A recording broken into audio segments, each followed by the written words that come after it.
The South Island of New Zealand is dominated by a mountain range running the length of the island.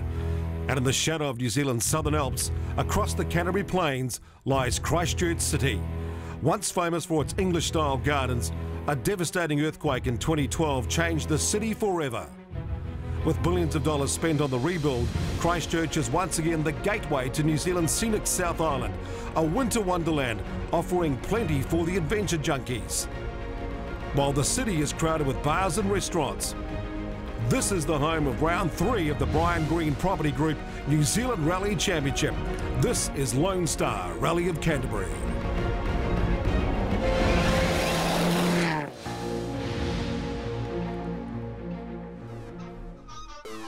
Hayden Paddon made a one-off return from WRC duties and surprised the championship with a win, a rally win in the historic class of the Otago Rally to Escort BDA.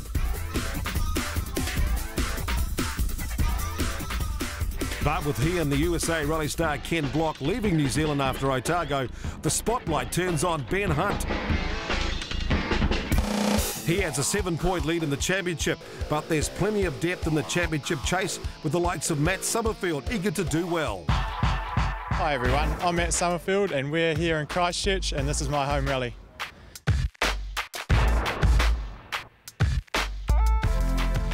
So for this rally we've updated the colour scheme for the car and it's looking pretty sharp and can't wait for everyone to see it out on the stages. After winning the power stage, the last stage of Otago, things are looking really good for us and I'm pretty confident that we can have a good result this weekend. Ben Hunt has been the man to beat in 2015. Despite punctures slowing him at round 1, he's confident. Last year we did get to a great start here and obviously would like to do that again, so we'll go out there in these first few stages at night time and have a bit of a push and hopefully we can get a bit of a comfortable lead for tomorrow. Starting at 2 on the road, Phil Campbell, hoping improvements to his Mitsubishi will pay off. The brakes have never been working as well as maybe I thought they could have, but we've just been wanting to drive around it and maybe thought that it was me, but yeah, we have found a slight problem and we fixed that for this rally, so yeah, we're looking forward to seeing what happens now. And I guess that's the effect of going into a four-wheel drive Group N car from a front-wheel drive car. You don't actually know how good it should go. Yeah, that's right. It's definitely stops different than the Fiesta and better than the Fiesta ever did. But yeah, as I say, it hasn't been stopping as good as what it could, so it's going to be good now. And Andrew Hawkswood hopes his problems are fixed in the Mazda 2. We spent a lot of time between the 2 rallies to sort it out. We shipped the car back to Auckland and I'm pretty confident we're on top of it now. And do you think these forestry stages will suit the car? Probably the faster stages of Otago would have been better. I mean, we've got a lot of power in this car now, but the gearbox isn't really what the gearbox configuration we have for this event. It doesn't really suit it. But looking at the roads today, I think that our biggest problem is probably going to be the dust. Otago was a very disappointing event. Going out on the first stage was, it was a terrible way to be at our home event and to not to get to the miles that we would have liked to have done. The car was handling awesome, the car was going great, so this weekend we're really focusing on getting a finish because the car's good and just need a bit of luck and get a good result. Because we had the gearbox apart after Otago, I always was struggling a little bit with getting the car off the line and also in slow junctions it definitely just balked down in first gear. So we've changed the ratios in first and second, which should just help in those junctions and off the start line. With 2 night stages, the Canterbury Rally adds an extra challenge, which could be an advantage for Ben Hunt.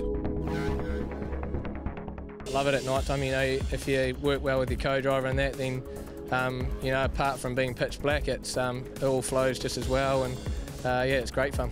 Definitely not with the night stuff, but hopefully we've learned a little bit since last time. Must have been Daybreaker last year. We were probably a little bit quicker there than what we were at Canterbury last year. So we are getting better and we'll be looking to improve on that tonight as well.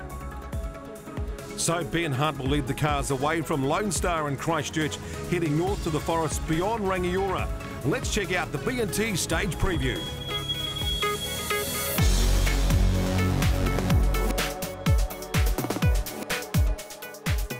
Stage 1 Digger Link will also be run in daylight as special stage 6 on Saturday. It's 14.61 kilometres long through the Ashley Forest, features a ford and some tight hairpins. Conditions are dry, still, so dust could be an issue.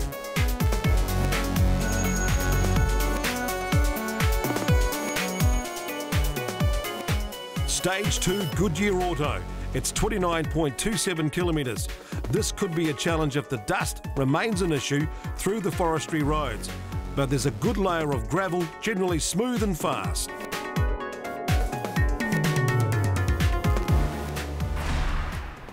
So to the start of stage one, and the most important piece of the car for Ben Hunt over the next two stages will be the lights. Joining us now was rally expert Glenn Inkster. And the crew don't get a lot of time to get the lights set up right. They'll set them up back at service and hope they get the right compromise between long distance viewing and short distance viewing, and of course lefts and rights, because the cars are not always straight. Often they'll slide, and it's important for the driver to also be able to see around the corner. Next to his lights then, the notes must also be a key to winning at night time. Committing to the pace notes is critical in every rally, but it's especially critical at night time to go fast. Ben does a good job of that. You don't get to see, you see lots of trees as he's off the road a little bit, but you don't get to see everything you'd normally see in the daytime, so committing to the notes critical. Next up on the stage is Phil Campbell. And already dust being picked up by Ben Hunt. That's affecting his vision, Glenn. It's very still. There's no wind blowing it away. The dust acts a little bit like fog sometimes does at night time. The lights reflect off it, and it's quite blinding. It's very, very hard to see and hard to fully commit to pace notes when you can't see anything at all. You feel all right? Yeah? Not really. And another common issue at night, co-driver Venita Fabro is car sick. Well, of course, in the car, they're not quite as confident as they normally are in the daytime. Phil's probably not driving the car quite as smoothly. There's more braking and jerking. She's obviously getting car sick. And then there's the tunnel vision. She can't see anything in her peripherals. It's all straight ahead. And obviously, she's getting a little bit car sick. It's not an easy job. It's very, very difficult to co-drive at the best of times, especially difficult at night time. I can do it without you. Matt Summerfield lining up on a stage he knows so well. The car looks fantastic, but will the dust that's starting to build up be an issue? Well, that's the thing. As each car goes by, more dust hangs in the air. And he just can't see where he's going. Stage two seemed to have less dust.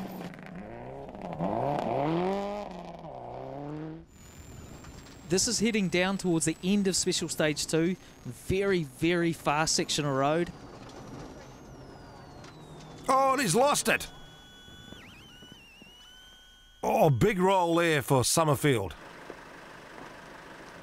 Yeah, just coming down the straight here, and it's didn't make the right-hander, and basically when hit the brakes I knew it was game over, so just a mistake on my part, and that's all there is to it.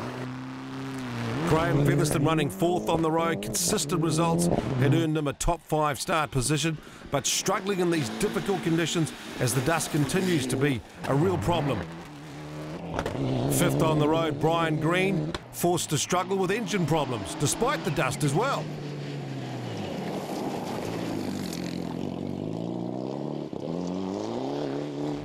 Emma Gilmore, first of the non-seated drivers, that DNF at Otago, meaning she's well down on points. She's gone to the lower first gear. It certainly got off the line very, very well then. She did clip the limiter in first, so maybe she's just taking a little bit of time to get used to that, but this car's got a lot of potential. But once again, some small issues cropping up here. First, the intercom had interference, then a handbrake stopped working. For the handbrake to work properly, there needs to be a disengagement between the front and rear drive. Clearly that's not working properly, and it can be a bit of a distraction. And so can that. She's stalled. Sometimes refiring it when it's hot can take some time. And just look at the time disappearing.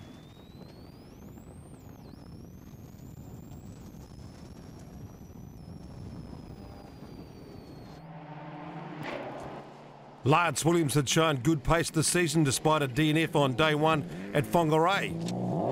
Lance has been improving a lot. Rallying's an experience game, and one way of getting experience quickly is to have a co-driver that's been there, done that. Look at the commitment on those pace notes. High hopes too for Andrew Hawkswood after the team had spent 2 weeks trying to solve a persistent misfire. But despite posting a top 5 time on stage 1, he came to grief with dust on stage 2. 30, 6 left, 30, 6 left here, 30, Preston 6 right plus, 50. Oh, I got caught in a bit of dust in there, and unfortunately just went straight ahead somewhere I shouldn't have, and ended up in the ditch. So it's just wrecked the radiator. Darren Galbraith competing for Class 5 honours surprised everyone with his pace to be in the top 5. These Class 5 older cars, they run a 36mm restrictor. It gives them a little bit more power, faster in the fast stuff, but still a very good job with a car with older technology. Even more impressive, Max Bailey, 5th of the Fiesta.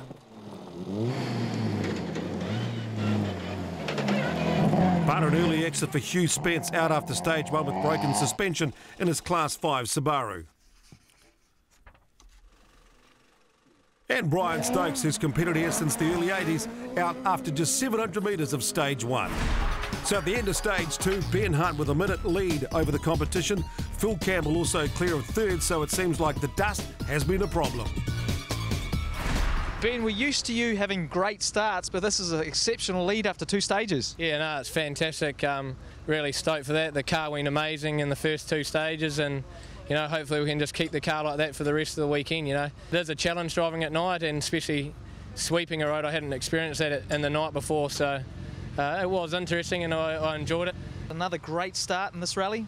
Yeah, it's an awesome first 2 stages for us. I think we're pretty lucky with our road position with not so much dust, because I know we were catching a lot of dust with Ben, and he was going faster than us, so it's only going to get worse for everyone behind, so it was a good start. And some good news for Timaru's Darren Galbraith in service. Yeah, we had a good run through there, a bit dusty in the first one, and we stopped in the last one just for Matt, who was upside down. But yeah, and apart from that, we were going really good, so I'm quite happy with our pace. So even though the results have you as being 4th, there's a little bit of hope you might end up 3rd tomorrow morning? Yeah, we're just going to try and get our time back to where we're stopped for. Hopefully they can sort it out with the rally safe. And yeah, I mean, we had to stop. There was a car upside down and no one around it, so we didn't know if there was anyone in it or not. So yeah, better safe than sorry. A little bit of a tricky start in the Suzuki. Yeah, it wasn't the easiest start. You know, we were catching a lot of dust. I think everyone, well, aside from Ben, everyone had a lot of dust. But you know, it's quite hard to get into a rhythm when you keep getting into dust. And just a few other wee things like the handbrake wasn't working, but that's okay. And then we stalled, and I had to reset the computer, and just like it was just messy. And then our intercom wasn't working at the end. So I learned from Otago not to get angry when you're catching dust. So I stayed very calm, and we're here, and you know, it'll be a new day tomorrow.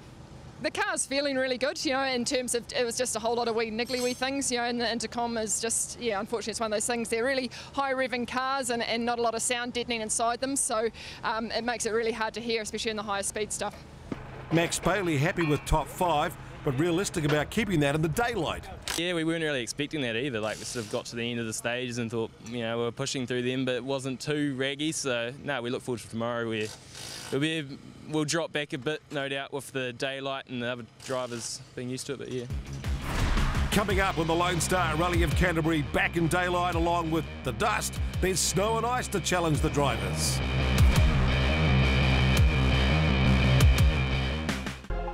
We're here at the pre-start for Canterbury Rally.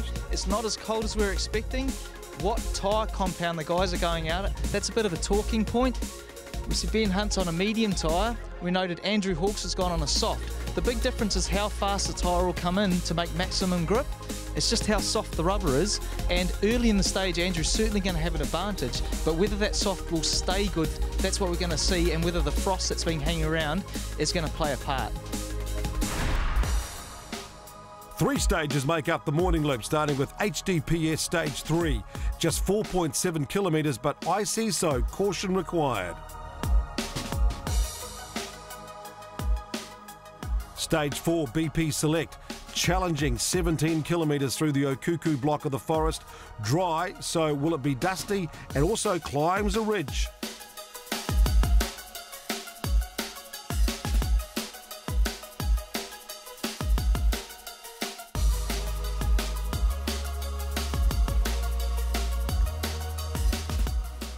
Stage 5, Demmicks Road, well known to the locals. It's got a fast downhill run, but tightens near the end, and this is where there's still some snow and ice from the storm at the start of the week. Just another interesting challenge for the drivers. Something right, 30. So will the benefit of being first on the road actually be the same in daylight? Ben Hunt is about to find out. Well, Ben had the advantage last night with no dust. This morning, he's a bit of a pioneer. He's going to find any really tricky and slippery places with ice and some snow, maybe.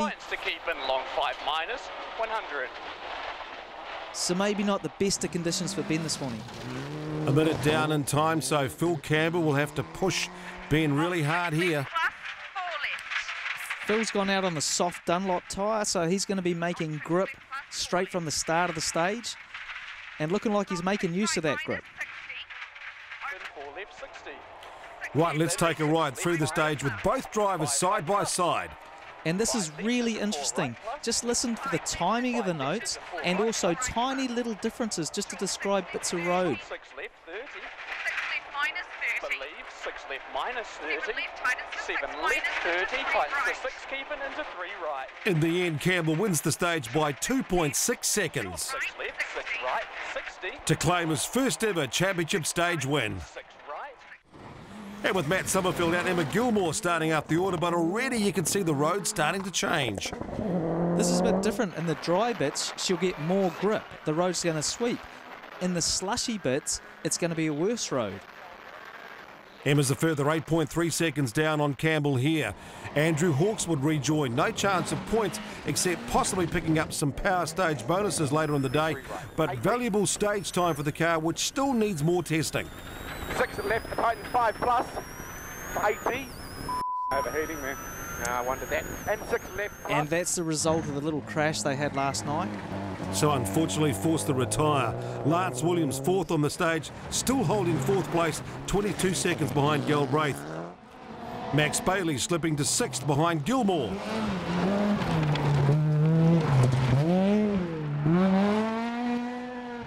Richard Bateman now second in Class 5 and 7th overall. But Brian Green lucky to get through the stage as the mud started to cause issues with grip.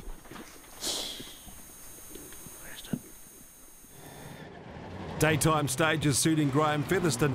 He moved into the top 10 along with Dave Strong, who had fixed his engine issues from Otago.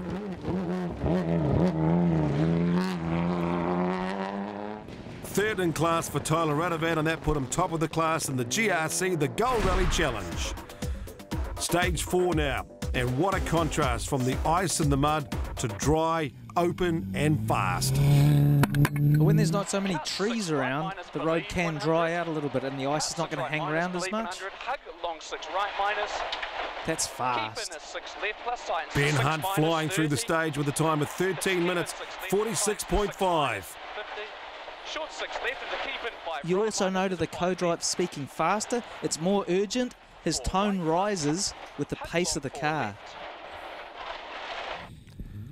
So on this stage, the answer is speed, right, Glenn?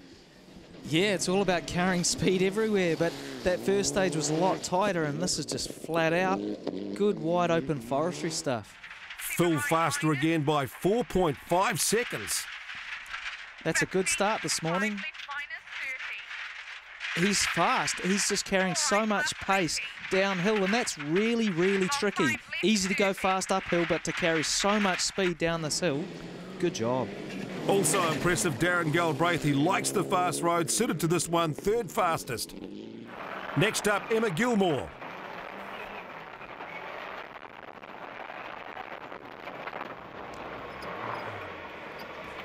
It's a little short wheelbase Suzuki, and that snapped quite fast then. She's really got to be on her game to keep this thing going. Plenty of power though. Emma Gilmore spun early in the stage but recovered to keep her in 5th place.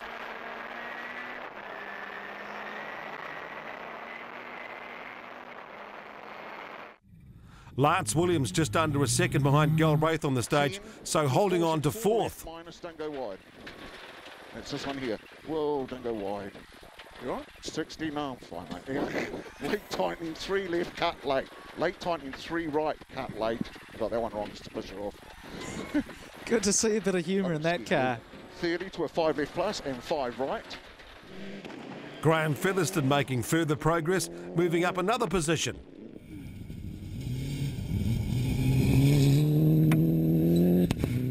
But still 23 seconds behind Max Bailey, who was holding on to 6th in the Fiesta. Marcus van Klink leading a small field of historics. He was 9th overall after 4 stages, but probably the busiest driver on the stage. Just look at that hand movement. 4 right and long 4 left. 4 right here. Yep. Long 4 left, next one. 4 left, 20. 5 right. 80, 50. Certainly keeps him busy. Stage 5, Palmside, 13 kilometres, a great stage. Top of the road here, dry and dusty, but a lot of gravel to contend with later on, Glenn. Yeah, well, Ben's going to sweep a lot of that away, so in this case, those behind him are going to have an advantage, but Ben does have a big lead, and he's used to these conditions as well. Short 5 left minus into long 4 right. 180.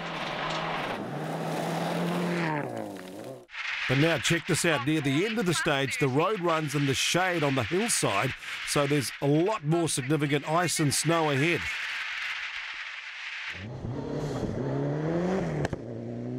Slippery 5 right minus. Slippery 4 left. It's hard to believe it's the same road we're on before. It's just so slippery. Let's compare the two drivers side by side, how they handle these conditions. Clear 180. The time is Hunt, who wins the stage by 2.4 seconds. Behind them, Emma Gilmore, Lance Williams battling for 4th place. Two very different modern-day rally cars, Glenn. Well, the Subaru's just got 20 years of development. It's such a refined package. Emma's car, new rules, based more on WRC, but they don't have the miles in this car. It gets its speed down the straights, but not quite as refined in the corners. Lance 34 seconds faster than Emma on the stage, but not without his moments. Another 5 left minus here. 60. Oh man, I'm going to go back there and thank that Banks. Classic stuff, and spectacular effort too by Darren Galbraith. 12 seconds down on Hunt. Featherston slowly reining in the little Fiesta of Max Bailey, but Bailey had his foot down and wasn't giving in easily. Richard Bateman coming under pressure for his 2nd place in Class 5. Tyler Radovan had taken 10 seconds out of his time on the stages 4 and 5. A small historic field at Canterbury, Tony Gosling's Escort and Andy Martin's Mazda RX-3 swapping stage times through the morning. But with his extra power, the RX-7 of Van Klink easily held on to the lead of 1 minute 27 to Gosling. 1050, caution, long 5 right minus, don't go wide, caution, long 5 right minus here, don't go wide, 5 left, keep it in, 5 left, 150. So not much change at the top. Hunt still with a minute lead over Campbell. Then Galbraith, Williams, Gilmore and Max Bailey holding on to 6th as they head to Vin's Service Park at Rangiora, just south of the forests.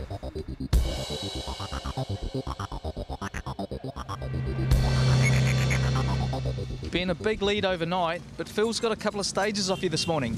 Yeah, you know, that's fantastic for Phil, and hopefully it gives him a bit of confidence that he knows he can go out there and win a few stages. So, you know, the plan was you get quite a good lead at the night, and then these 8 stages today we can go out there and sit at a comfortable speed. Phil, a fast start to the morning with 2 stage wins.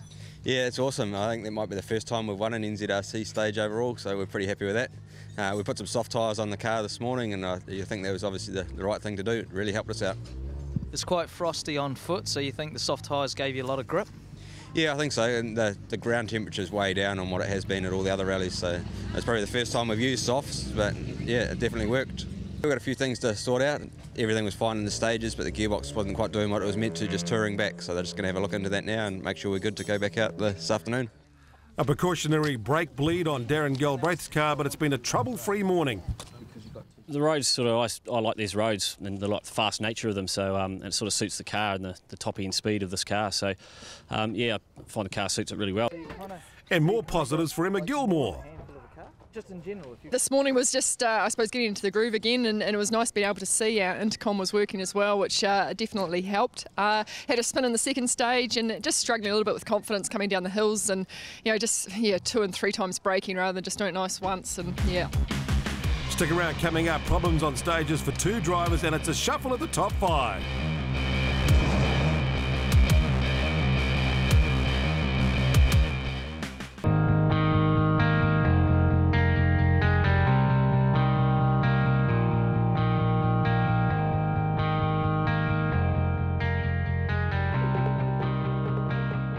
Stage 6 breeder safety was a combination of both night stages, creating a monster 45-kilometre test. The road will be swept after the night stages, so once again an advantage for Ben Hunt. Well, last night dust was a problem. Ben's certainly going to have a clear run. Let's just hope the others get through without too much dust as well. But Hunt sets the pace at 27 minutes 48.6.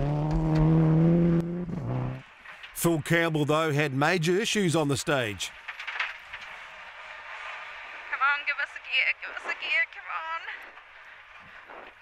come on. well, those problems at service, it looks like it's holding them up now on the stage quite a lot. 5 right plus. He did get going, but not all the gears are still working properly. 4 crest, 5 right plus. Well, Phil's obviously just trying to use the one gear and carry as much speed as he can.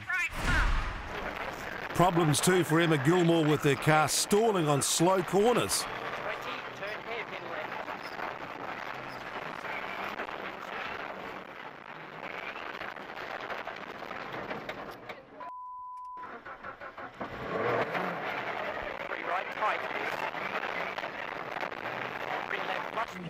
And a small error by Lance Williams, leading to a major penalty in this stage. 10 to a 2 right injunction.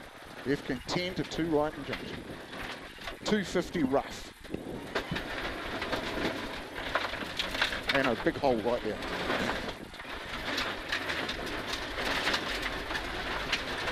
Long 5 left minus. And you can just hear the tyre rubbing now. He's obviously got a puncher. So it's a long 5 left minus. And all this is good news for Timaru's Darren Galbraith, who now claims second place in the rally.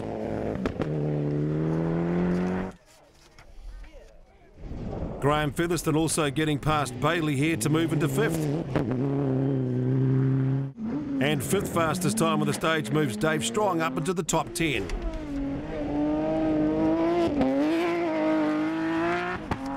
Marcus Van Klink also fast on this stage, and that would move him to 8th overall.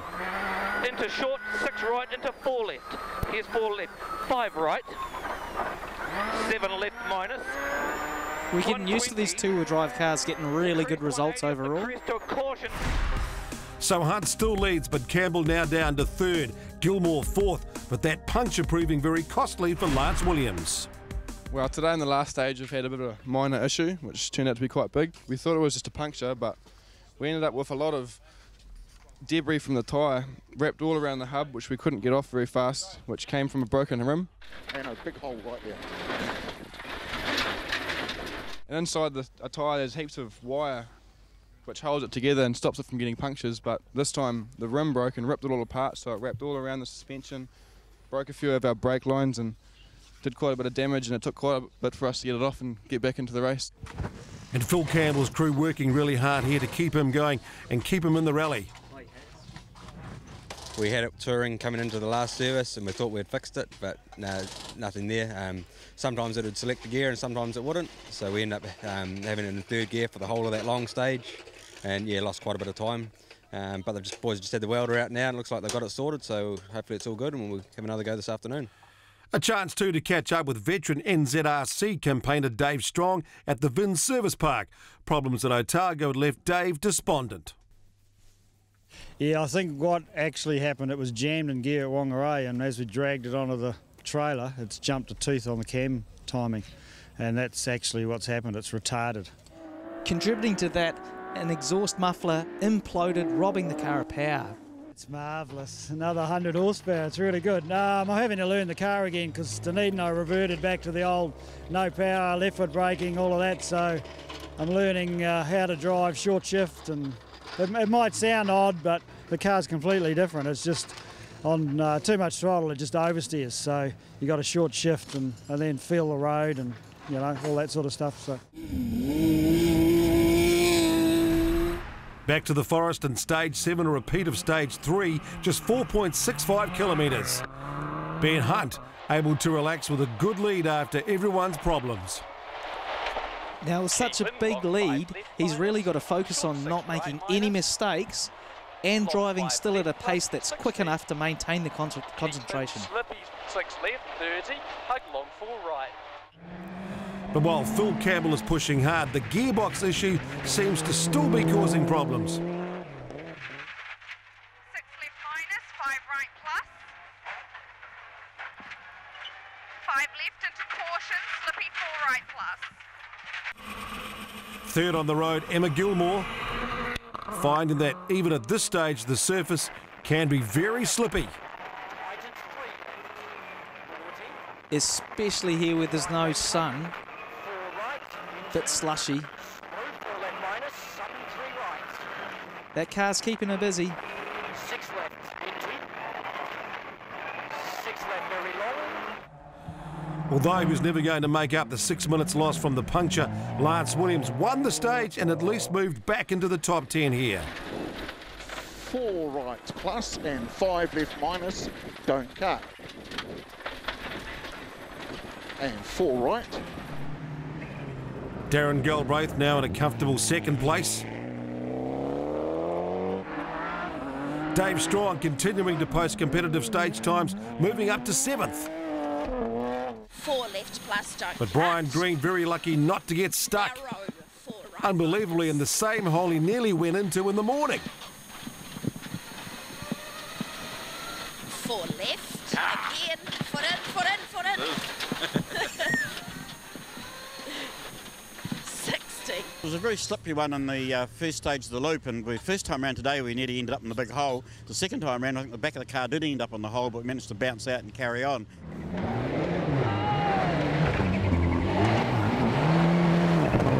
But I didn't realise you blokes were there, that's for sure. And did you realise just how big that hole was? We had a good look at it first time this morning, and if we'd got on there we wouldn't have got out, that's for sure. Max Bailey still in 6th, but now under pressure from Strong. While Darren Galbraith easily leads Class 5, the Gold Rally Challenge, Richard Bateman had struck problems when his rear diff mounts broke, so he was cruising to the finish. Tyler Radovan now in a position to lead the class in points if he held on to his 7th place. Stage 8 auto parts. It's a repeat of Stage 4, but still a bit icy in some places. Junction, don't go wide. IC 5 right and to keep in 4 left. That's a big moment for someone leading by so much. 15. So Hunt 23 seconds faster through the stage down the morning. And that's more like it, Ben, looking after the car with such a big lead.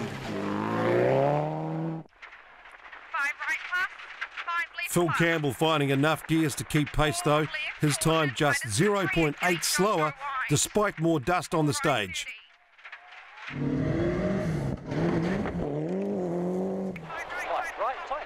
Now here we are on the same bit of road. Look how clear it is for Ben, and look at this dust. Emma Gilmore taking a more conservative approach at the Ford, holding on to 4th. Lance Williams running out of stages to move up from 10th place despite being 3rd fastest here. Ford, rough to a long 4 right plus. Wipers. 5 left plus. Galbraith also pushing hard despite being over a minute clear in 2nd place.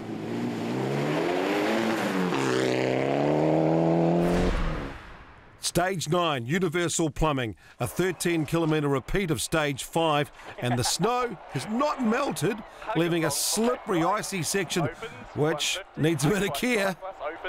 And adapting to these different conditions, it's amazing to think that's the same bit of road, the same stage.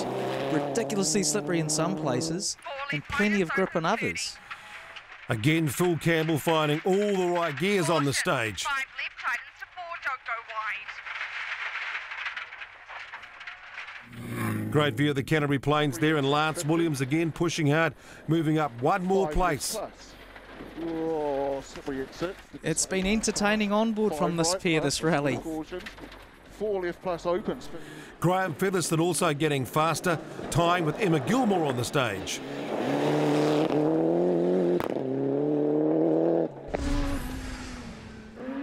Marcus Van Klink still leading the Storks, but the road conditions have been hard on the tyres. Long 5 right minus, tyres are probably not much left. Long 5 right minus, 80. And this is a big, powerful rear-wheel drive car. It's a lot of power to put through 2 tyres at the back of the car, abrasive rocks. Tony Gosling enjoying his day out in the BDA Escort. This is the car he loaned to Hayden Paddon, so it's got a good setup. Gosling second in the class, but having a day-long battle with the RX3 of Andy Martin. It's really neat to see an RX3 on the stages. It's a lot harder to get parts than an Escort, and it's really good that he gets out there and drives it so hard. So with just a power stage to run, Ben Hunt with a massive advantage. Phil Campbell still holding on to 3rd place. Coming up, the power stage on Ashley Forest's most famous road.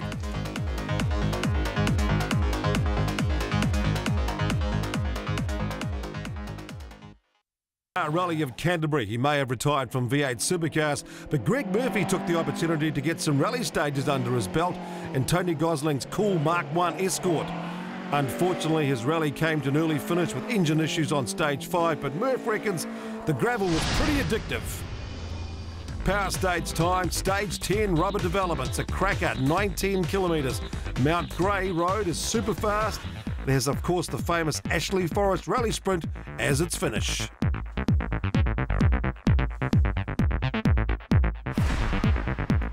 And there was no doubt that Ben Hunt was going to win the rally by this stage. His form had been perfect all day. So let's go for a wild ride on this iconic New Zealand rally road as he attempts to take maximum points in the power stage. Ben really has become the pace setter in the NZRC. This is a fantastic section of road. Keep in 6, right, believe, opens 30, centre a small crest. That's fast. That believe comment, that's all about the co-driver confirming that it is what he's telling him it's going to be. Flat long 7 left, centre of long small crest. And now down the last section of Ashley Forest, through the dipper, and flat out through the finish. Long 6 right into 7 10 minutes 39.7. Good stage. You did bolt on the new tyres to try and do a good time to get those bonus points? Yeah, Dad said to me, you know, a set of tyres versus getting a puncture or, you know, dropping back in the rally, so took the old boy's advice and here we are. Unfortunately for Phil Campbell, he was back to 2 gears, 2nd and 4th. He's done a great job managing this car with just 2 gears. He's holding on to 2nd a lot longer, then trying to get 4th. This is the rev limiter in 4th. He'd ideally want to go for 5th, but that's all he's got is 4th gear. And great times. Not as fast as we would have liked through there, but what do you do? We're happy enough. As long as we stay 40 seconds or we'll stay ahead of Emma, we're happy. And a problem with the rear diff meant that Emma Gilmore was unable to challenge Campbell and would have to settle for 4th. And take a look at the crowd. They know where to go. That's the top hairpin at Ashley Forest Rally Sprint. Right, 4 left at the bottom. 30. And narrow, long 6 right, right at top. 6 left. She's obviously struggling with that car. Early on in the stage, it sort of, I thought it was a flat tyre, and then I don't know if it's done a drive shaft or something. It's like it's pulling out on certain corners, so I was pretty cautious down all the high-speed stuff at the end. So a bit disappointing of a way to finish, but yeah, it's a finish. Lance Williams also pushing hard to make up 1 more place, but with only a minute between cars, he's catching him as dust. 5 left minus, don't cut, don't go wide.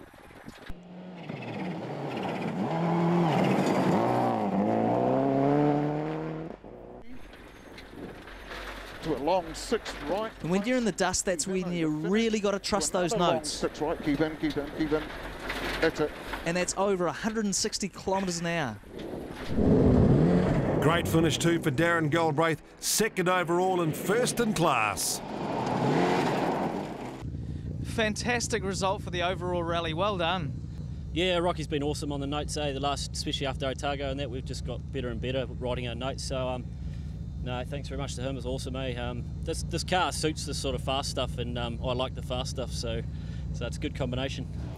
Graham Featherston taking the final power stage point, securing 5th overall. So the top 3 in the power stage, it's Hunt, Williams and Galbraith.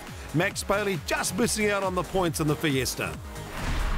But Bailey gets his 2-wheel drive championship back in line, a great 6th outright. Dave Strong, 6th in Class 1. Car and driver now back in tune with each other on the stages. No more near misses for Brian Green, finishing 7th in Class 1. Tyler Radovan overcoming issues to finish 2nd in Class 5, now leading the Gold Rally Challenge. Richard Bateman surviving to limp home and hold on to 2nd in the challenge. Tony Gosling moving up 2 places overall would finish in the top 10 and 2nd in the historic class, while Andy Martin taking the final spot in his Mazda.